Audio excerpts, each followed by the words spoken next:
Hi, in this video I'm going to be replacing a hot water tank with a new one. My hot water tank popped about 2 days ago and it's time to change it. So I've ordered it, it's arrived, and in the following video I'm going to show you how I change it.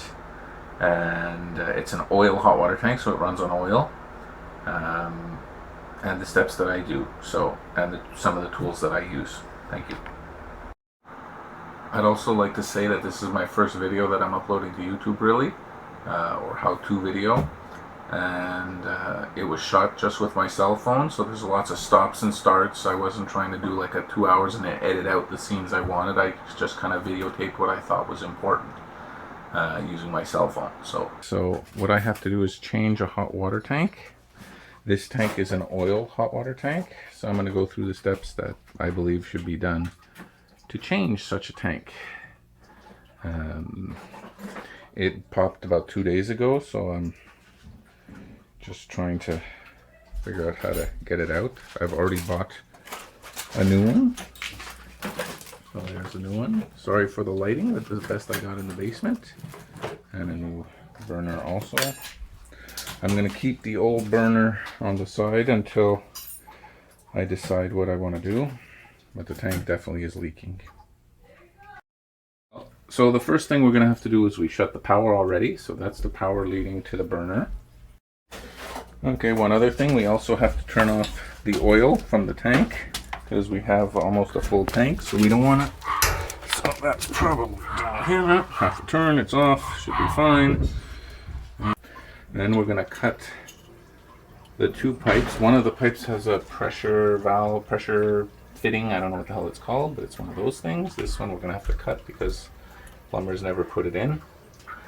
I put that one in because I had some work to do one time.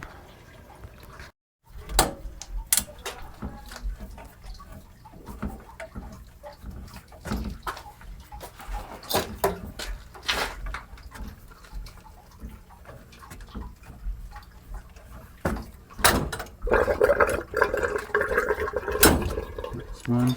And since we're gonna probably have to do something with this now, I don't know. Anyway, see what you just cut the other one too, because we're not gonna, below the valve. Below the valve, yeah, just above the pressure fitting thing, because we're gonna try. We're cutting both pipes anyway because I'm gonna. It's between the valve and the pressure thing. Yeah, but it's closer to the valve, the pressure thing, closer to the pressure thing. Okay.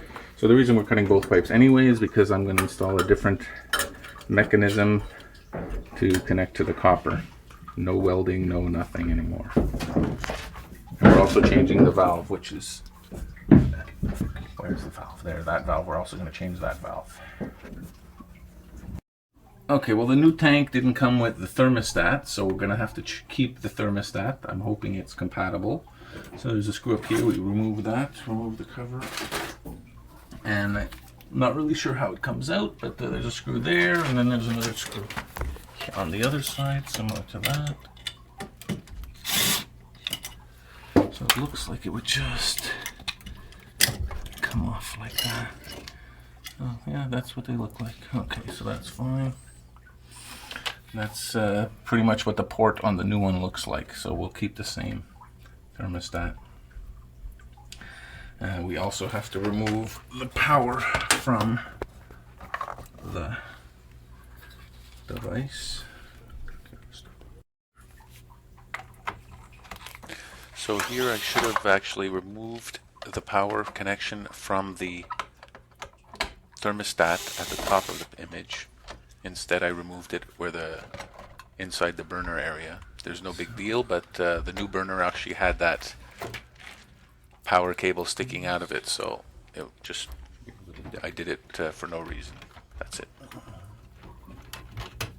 Let's hope I turn the power off. I did. So.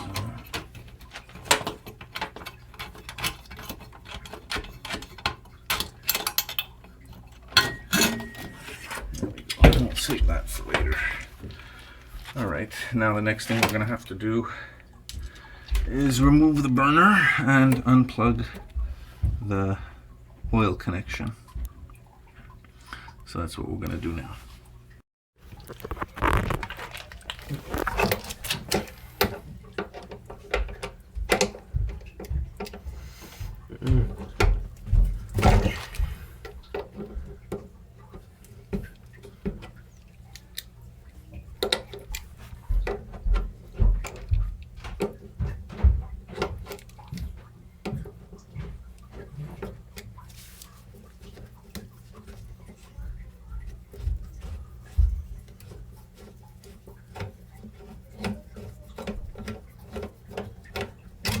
doesn't leak. Is it leaking? Nope. So point it up a bit so it's not. Anyway, helping me do this job is my son. That's his hands in there. I should just slide all the way out. And then let's take a look in the front and the nose.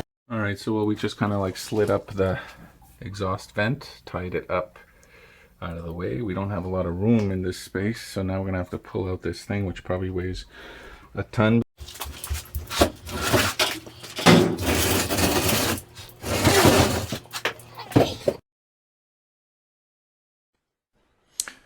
At this point, I've already removed the valve that was already connected to the pipe, the inlet pipe to the hot water tank. To do that, I had to shut the main water to the house, and I'm installing a compression fitting. This is a new ball valve with compression fittings. The benefit of this is it slides right over the plumbing, and you tighten the 2 bolts, and there's no soldering needing, and it's just a compression connection. So I installed a new valve. I didn't videotape how to do it, but basically just slide it over the pipes and tighten those 2 bolts, the top and the bottom bolt, pretty much, you know, as tight as you can do it. So this little cutting tool is a self-adjusting tool which cuts the pipe without having to keep retightening that little blade. And but the downside to this is you need one for 3/4 inch pipes, you need one for 1/2 inch pipes, but it does a pretty nice job, pretty clean. All right, so we've wiggled in the new hot water tank.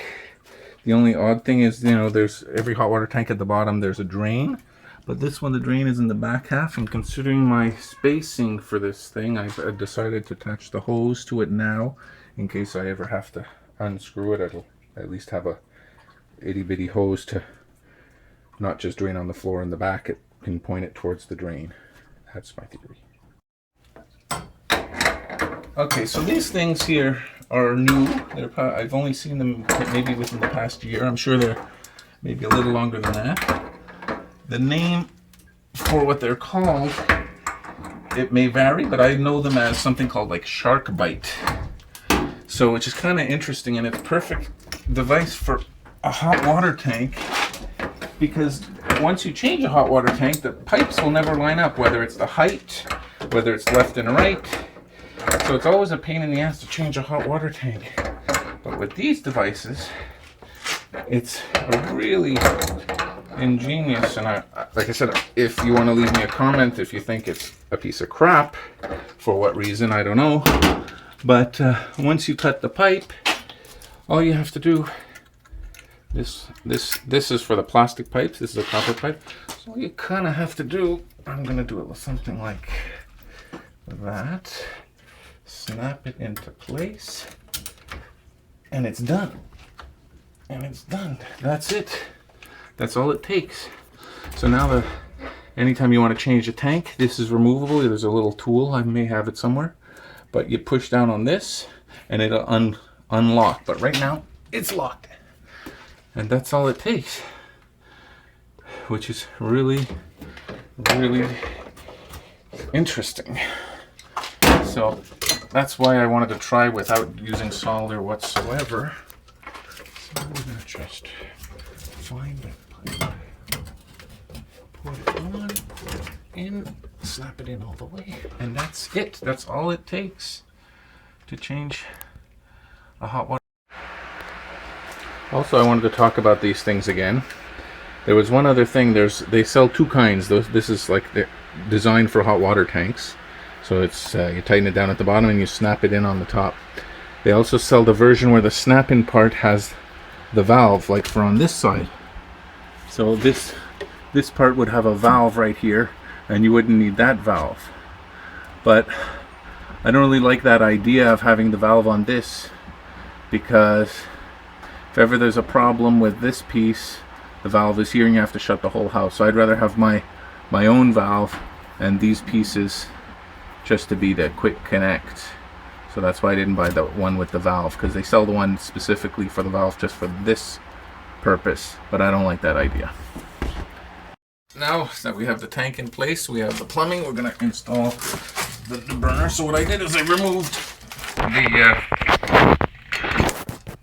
gasket, which connects in between the two from the old tank, and this should hopefully just line up. All right, so we'll put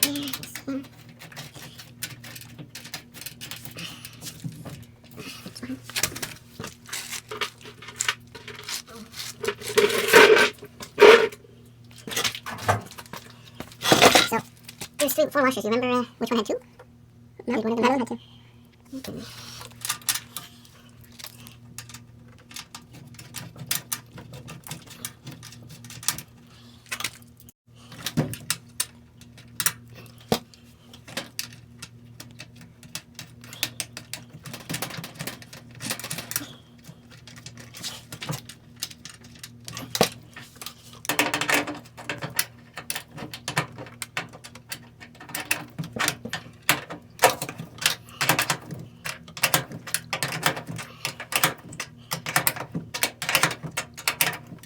I don't think it should be over tight. It should just be.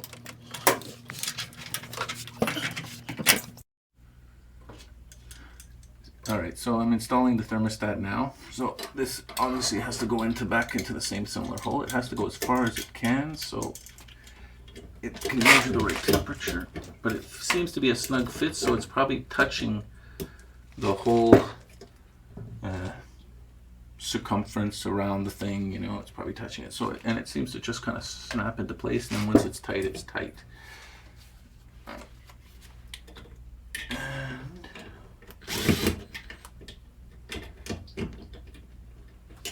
let's do something else. Let's do that. Yeah, there it goes. Okay. It's always boring to watch somebody that doesn't know what they're doing.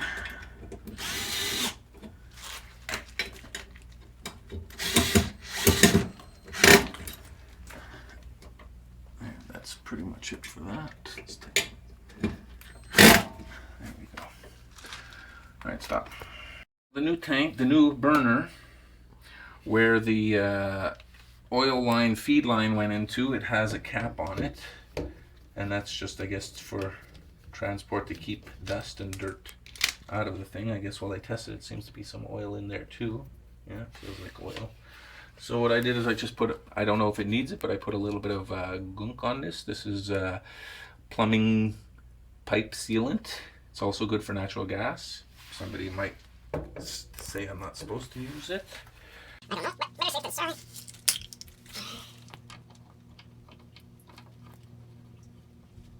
I just want to turn out of that. Maybe I'll use that.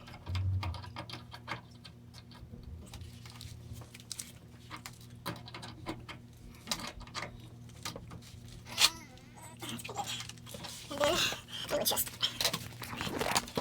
that onto it. So there's a flared copper. So that should just.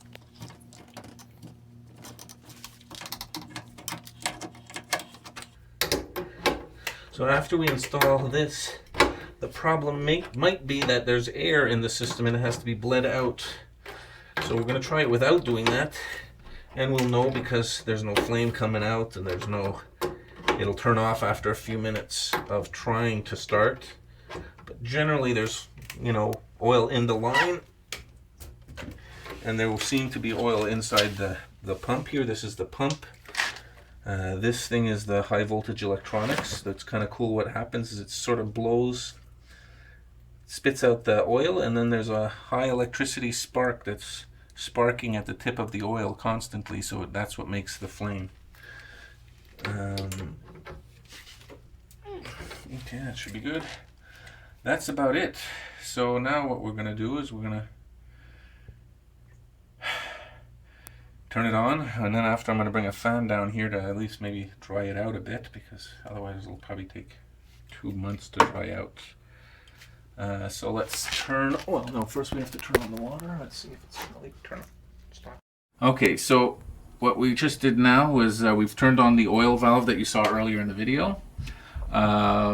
We've turned on the water, so now the system is full. I had a open valve somewhere in the house, so to make sure all the air came out of the tank. And as soon as all the water came out of the tank is when I turned off the water, and now I'm turning on the electrical. So this is the last test, and it should start making some noise as soon as I do this. So you're going to see it as I see it. And it did nothing. It didn't do anything at first when I turned it on, but within 5 seconds it actually started making noise on its own. So I guess there's a time delay of some sort. Oh, and I hear a flame. So it actually kicked in. This is turn this off. Well, this is supposed to be for flame, but I don't really see anything. So we're gonna find out if I hear something, but I don't see a flame. So we'll see what's happening if it's getting hot. Well, that's pretty much it. The tank is functional. I was able to take a nice shower within probably 10 minutes. That's the benefit of having an oil hot water tank, is it heats up really quick. Also, I want to say that since I did this job myself, I saved some money. And whenever you do a job by yourself, it's always a good idea to get the right tools for the right job. So what does that mean? That means don't skimp out. Buy the right screwdrivers, the right pipe cutters. Don't buy cheap, because you can always reuse them. And don't cheap out on the equipment that you need to do the job. Like valves and connectors and fittings, buy good quality ones. Since you're doing the job yourself, you may as well do it right.